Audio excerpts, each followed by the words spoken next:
Hey! So, the other day I set out to fix all my least favourite Nurgle models, and I sort of ended up fixing and modifying just about everything I've made so far.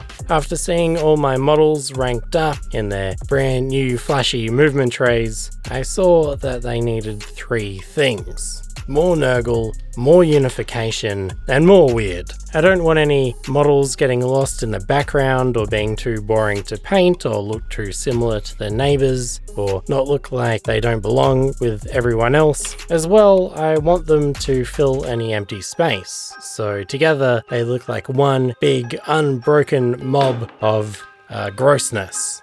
It was a nice day, so I sculpted some details for my banners outside.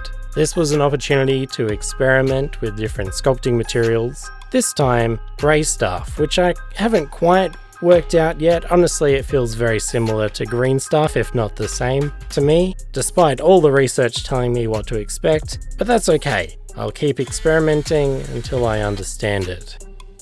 I built a high wire using giant's feet, obviously so it could move. I love this idea on multiple levels. It's both really dumb, which I'm all about, but also I've never seen two ranked models connected over such a distance like this before, which especially felt really silly in like a meta sort of way. I don't know, it makes me happy. These banner poles needed some banners, and I've been putting this off for a very long time because I wasn't sure how to approach it, but after talking to my friend Bill from Berserker Works, who is a wealth of knowledge, he suggested experimenting with clear packaging and a candle. It took some practice to sort of work out how plastic likes to bend and fold and buckle with the heat, but the end result looks very effective, like way better than I could have ever expected. If you want to give it a go yourself, I'd recommend a small flame really helps, and you should work in small areas at a time, sort of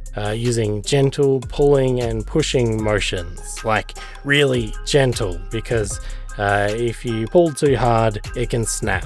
These banners will be an absolute pain in the ass to paint, but that's tomorrow's problem.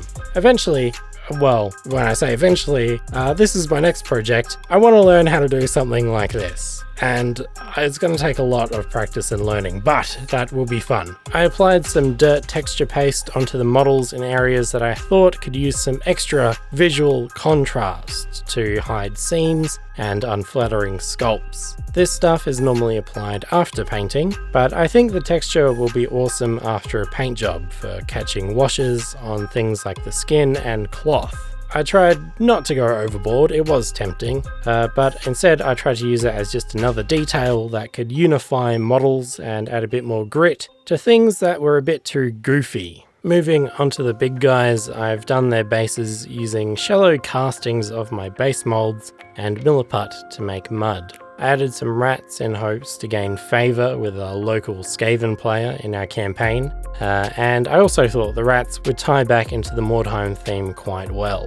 For my Great Uncle Ian, I wanted him to feel heavy, not so he looks heavy, not just fat. So I tried to give the illusion of weight by making it look like his foot had slipped and sunk into the mud. It's a subtle effect, but I think it helps sell his fatness. Even if you're not consciously noticing the detail, I think your brain sort of notices it. I hope. I added a wrecking ball using one of his alternative weapons and using some cheap chain inspired by a trip to the jewelry section of my local art shop.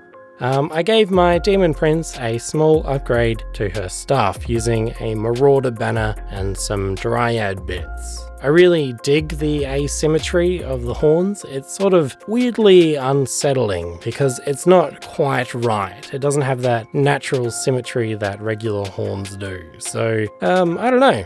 There's probably some cool narrative behind that, but I'll explore that another day. Onto my giant. I want him to be covered in different textures as well. He's such a large model, and the original sculpt is pretty soft in detail, but I managed to get all these cracks all over the skin by using heat to soften the 3D print resin after the primer was applied. Don't ask how I came to this, I don't want to talk about it. But then I re-primed it again to stop it flaking, and it looks cool. The texture is pretty crazy, and it's going to be an absolute dream to paint, and I'm very, very excited. My main Toad still needs a rider to sling spells on the battlefield. I was looking around my leftovers, and I saw 2 models, which I converted with my friend Riley the other week, using leftover green stuff. This weird sorcerer and equally weird familiar. It's a shame to break the 2 up, but the combination of sorcerer and Toad is just too perfect. It's like a little Jawa on the Toad's back. With some light green stuff work, this 100% is a match made in heaven, and I love it so much. It's actually really inspired me to want to sculpt something human size, maybe even smaller, maybe this size, to go on the Toad's back.